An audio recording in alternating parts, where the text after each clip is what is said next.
Hello, I am Mr. Fixit from ES Repair. In this video, I will discuss how warranties has evolved and how it works. So be sure to click on the subscribe button and tap on that notification bell to get notifications anytime that I upload a new video. And don't forget to tap on that like button to show your support to the video and the channel. Now, whether you buy a new vehicle, appliance, TV, lawnmower, smartphones, radios, anything that you buy nowadays has some type of warranty. You're always going to get something like this. It's going to be either a book like this is, or you're going to get a small pamphlet. And it will tell you about that warranty for that product. Now, warranty is another word for guarantee. And all it does is it states the product or service will work as intended. And it also describes what the manufacturer or the seller will do and cover in the event that there is a defect in the product. Now, the word warranty has been traced to the 10th century. It's from the Old North French word warrant and the Old High German word warranto. Now, I do apologize. I probably didn't pronounce those right, but I'm sure I'm going to hear about it. The concept of a warranty dates back to the Babylonian era, between 2128 to 2004 BC. Now, in those days, a warranty could mean life or death. For example, let's say that you build a home and it collapses, killing the occupant. Now, in that case, you are put to death. Let's say that the home collapsed and killed the owner's son. Well, in that case, your son is put to death. What if it was slaves? Now, if the death involved slaves, you had to replace the slaves that were killed, and you also had to rebuild the house at your own expense. But as you can see, back in those days, a warranty was quite literal. I mean, it was life or death. Now, there has been other terminologies and additions to the warranty claim. And a lot of these we still use today. Back in the old days, you had arbitration. Now, this allowed a neutral third party, known as the arbitrator, to make a binding decision to resolve a dispute between the parties to the contract outside of court. So I'm sure a lot of you have heard about this. I mean, this is something that came from ancient times, and we still use that term quite a bit. And if you look at your warranties, you probably see something in there regarding arbitrations. Duration. That's another thing that was, involved with warranty back in those days. It provided a grace period. Now, during the ancient times, it was, anywhere between 1 day to 1 month, to where the buyer and the seller could cancel the sale. Now, you also had money back guarantee.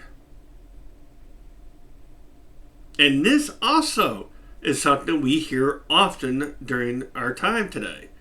It's a common thing, and it was introduced back in ancient times. And this also went through duration. It was hand-to-hand duration of the warranty. Now, if you decide to return the product within the grace period, the seller gave you the money back. So even the terms, is interesting on how far back that they have originated. You also have declaration of secret defects. Now, back in those days, it was difficult to prove that the seller or even the manufacturer knew any secret defects that they did not disclose. This, at the time, mostly involved slaves during this period. Now, the owner of the slave had to disclose the slave's mental, moral, and physical defects to the potential buyer. Now, later on, things did improve. For instance, you had replacements and as-is sales. We have those today. Now, in the Middle Ages, the warranty stated that if the seller discloses the defect and the buyer purchases the product anyways, it's a done deal. That is the as is clause.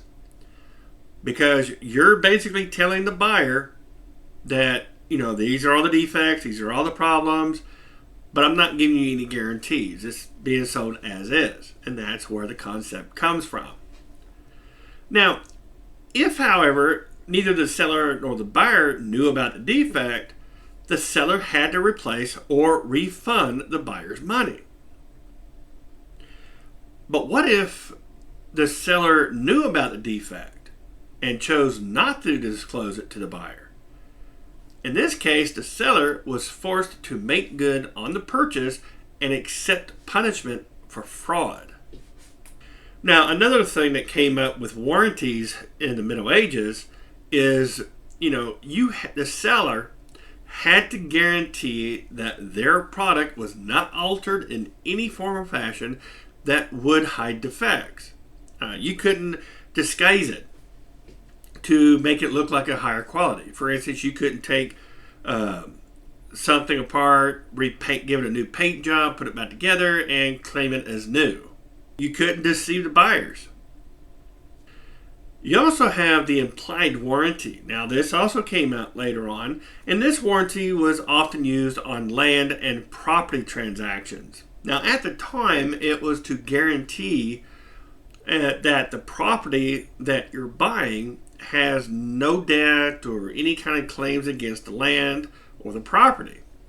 That was the implied warranty. Now, as you go through the 16th century, it was buyer beware. Now, during this period, buyers were not entitled to receive any kind of compensation for any problem associated with the product. Well, except for fraud by the vendor. Unless the vendor explicitly guaranteed the item in question. Otherwise, there was nothing you could do. Now, warranties during the 1800s were informal and based on verbal agreements. Now, you probably hear about this a lot today. I mean, you're having two parties with a verbal agreement, and all of a sudden something comes up and there's a feud. There's a dispute. Now, it was common to tell a buyer that you will fix or replace the product if there are any problems with it. But then when the buyer returns with the problem, the seller made excuses to not honor the agreement. This also happens. Now, warranties were extremely basic and limited in scope. Often, it only covered the functionality. Now, for instance, if the problem involved defect in a material, such as, let's say, a metal frame, and you find a crack in it, well, the warranty most likely wouldn't cover it. But let's say that there was something as simple as replacing a pin and it restored the functionality. Like a lever. The pin broke on the lever, put the pin back in there, returns the functionality of the lever. Now, this is the type of warranty that would cover it. It involved functionality. Now, warranties during this period lasted for a few months. So as you can see that things did have change because earlier, we discussed that it was only like a day to maybe a month. Well, in the 1800s, it went further. Now it's a few months. Now, repairs were mostly done by local craftsmen, or it might have been done by the original seller. The enforcement of warranties was only based on the reputation of the seller or the manufacturer in the community. For instance, you couldn't buy a typewriter in North Carolina and then move to South Dakota, have a problem with your typewriter and need it fixed. You cannot expect those in South Dakota to be able to fix your typewriter because the warranty at the time it didn't go from state to state or anything like that. You had to pay out of pocket. There was no kind of warranty or guarantee. You had to pay them to fix it. Now, by the mid-1800s, came the buyer beware principle. Now, this governed the U.S. courts and the communities. Sellers rarely ever offered any sort of warranty since the products were produced and sold by people known personally by the buyer in the community. And if there were any dissatisfactions about the seller, it was through word of mouth. Now, when you get to the late 1800s, warranties started to become standardized, but it also created more problems. For instance, manufacturers and sellers would exclude remedies for failed component parts, transportation charges, ensuing damages, and so forth. Now, this did cause misbranding, adulterations, and misrepresentation to become widespread. Manufacturers began offering warranties with no intent of honoring them. Now, consumers began to regard these warranties as mediocre quality, which did lead to the creation of the Underwriters Laboratory in 1894, the Good Housekeeping Institute in 1900, and the Consumers Research in 1929. As a side note, when Consumers Research employees went on strike in 1935, they also formed the Consumers Union in 1936, and they even published their first Consumers Union report issue in May of 1936. Their report was later renamed Consumer Reports in 1942, and they are still around today. Now, these entities uses the seal of approval to inform the public about the manufacturer's product reliability and credibility to their own warranty. And to this day, you will still see that logo on the product, and that indicates it's been tested and proven to be worthy of the product reliability and the warranty. The Uniform Sales Act of 1906 provided an express warranty on products. The manufacturer or the seller has to give a specific guarantee that the product will meet a certain level of quality and reliability. If the product fails to meet the promise, the buyer can sue the manufacturer or seller for a breach of contract. Now, in the early 1900s, Americans started using the term lemon. Now, you probably remember this term. I know you've heard it quite a bit over the years. Now, this was to describe something worthless. The term came from the British use of lemon to describe a fruit and a product of inferior quality.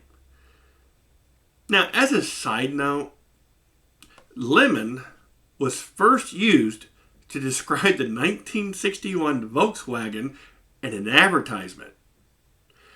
The Federal Trade Commission was created in 1914 to help gain control over big businesses.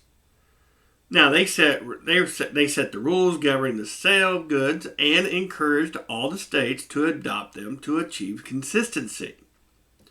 In 1952, all the United States, well, except Louisiana, adopted the Uniform Commercial Code.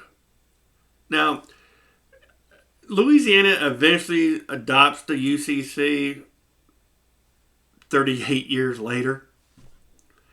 Now, the code combined both express and implied warranties. The UCC specifies the obligations of the manufacturer, distributors, and any other vendors regarding both express and implied warranties. With this addition of implied warranty, you get the unwritten guarantee that the product or service will work as expected. So if you were to buy a new TV, the supposition is that the TV will work when you plug it in and turn it on. Now, whereas an express warranty is a specific promise saying the TV will work as expected for 14 days or your money back. That is an express warranty. Now, through the mid-1900s, a problem arose when involved parties used disclaimers to circumvent the express warranty. Now, disclaimers are used to limit the manufacturer or seller's legal exposure to the claims. Now, this method is often used to create a loophole that limits the manufacturer or seller's responsibility for product failures or defects. This was a huge problem. Now, a good example is the TV. All right, let's go back to the TV. You bought the new TV, you're expecting the TV to work as intended, but when you go home, you start to set up the TV, only to open the box and the screen is damaged. Now, in this case, the seller may use a disclaimer to refuse an exchange or a refund because the damage could not be determined when it occurred. I mean, you can't prove that it didn't happen when you opened the box, during transport, or it happened at the store. So that's why a lot of them use the disclaimer to get out of that claim. In 1970, California passed a law called the Act, actually. Yeah, it was an act. And this was called the Song-Beverly Consumer Warranty Act. Now, this act protected residents who purchased their products within the state. Now, although that the act virtually covered all goods that came with a warranty, the warranty mostly focused shift to the motor vehicles. After a reasonable number of repairs and the issue is not resolved, the manufacturer must either replace the vehicle or they must refund the purchase price of the vehicle. Now, the Act also set a 4-year statute of limitations from the point where the consumer is convinced that the manufacturer cannot conform to the vehicle's warranty. So if your vehicle's warranty recently expired and you still had multiple repairs to fix the same problem, the Act could extend that warranty for another 4 years. In 1975, as a result of merchants' continued widespread misuse of warranties and disclaimers, Congress enacted the Magnuson-Moss Warranty Act. With this new federal law, manufacturers and sellers must provide a complete information about warranty terms and conditions for a product. They must outline the coverage using language that is clear, easy to understand, and be available wherever the product is sold. The law also protects the consumer's rights to repair. It prevents companies from conditioning warranties on the use of specific services or articles. Consumers now have a choice if they want to take their case to the state or to the federal court. Consumers can also recover damages, such as compensation for decreased value, loss of use, etc. The warranty must be titled as either full or a limited warranty. A full warranty means that the manufacturer or seller will repair or replace a product free of charge during the warranty period.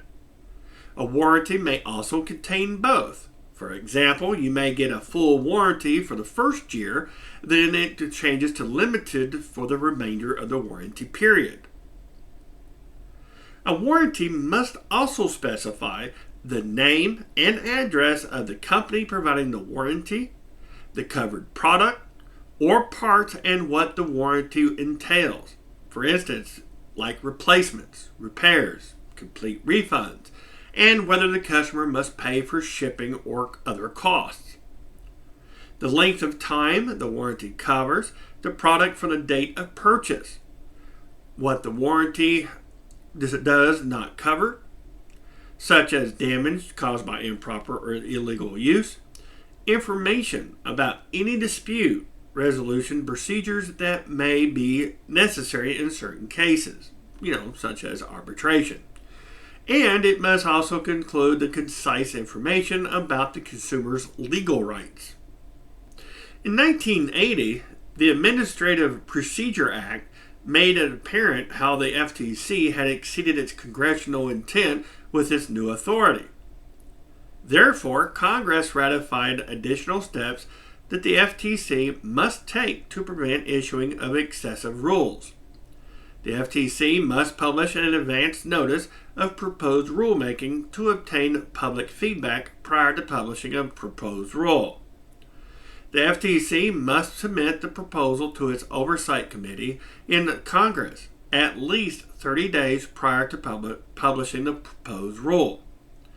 The proposed rule must contain evidence of acts or practices which are unfair or deceptive acts, or practices in or affecting commerce, and that such acts or practices are prevalent. Connecticut passed the first state lemon law in 1982. It was called the Connecticut General Statute Chapter 743B, titled Automobile Warranties. Now, this placed an informal arbitration process to resolve disputes between passenger vehicle owners and manufacturers. This law covers vehicles in their first 2 years of ownership or the first 24,000 miles. Other states soon followed suit. By the late 1990s, all 50 states passed their own version of the lemon law. The law varies between the states. However, the core objective is to help consumers stuck with a defective vehicle. In 2015, former President Obama signed the E-Warranty Act into law. This allowed manufacturers and distributors to make their warranties available online. Welcome to the digital age. This is the alternative to the requirement of including hard copy warranty terms on or within the packaging for the consumer goods. This helped manufacturers be more environmentally friendly and flexible in how they meet their labeling and warranty requirements. This amendment also revised the FTC's rules on pre-sale availability of warranties. The product, packaging, or manual must have a website location, an offline method for obtaining the warranty, and the seller must make the warranty available at the location of the sale before purchase. All products over $15 must have a written warranty. Well, this concludes this video. I hope you've enjoyed it. I hope it was informative. As you can see that, warranty concept has been around for thousands of years, and it has evolved quite a bit. Today we have laws to protect the consumer against fraud and deceptive manufacturer practices. Now, be sure that when next time you buy something, check the warranty. The warranty will tell you what it's going to cover and how to file a claim, which I will go into the different types of warranties in another video. Now, be sure to click on the like button to show your support to the video and the channel. And don't forget to click on the subscribe button and the notification bell to be notified whenever I upload a new video. I'm your host, Mr. Fix-It. Thank you for watching.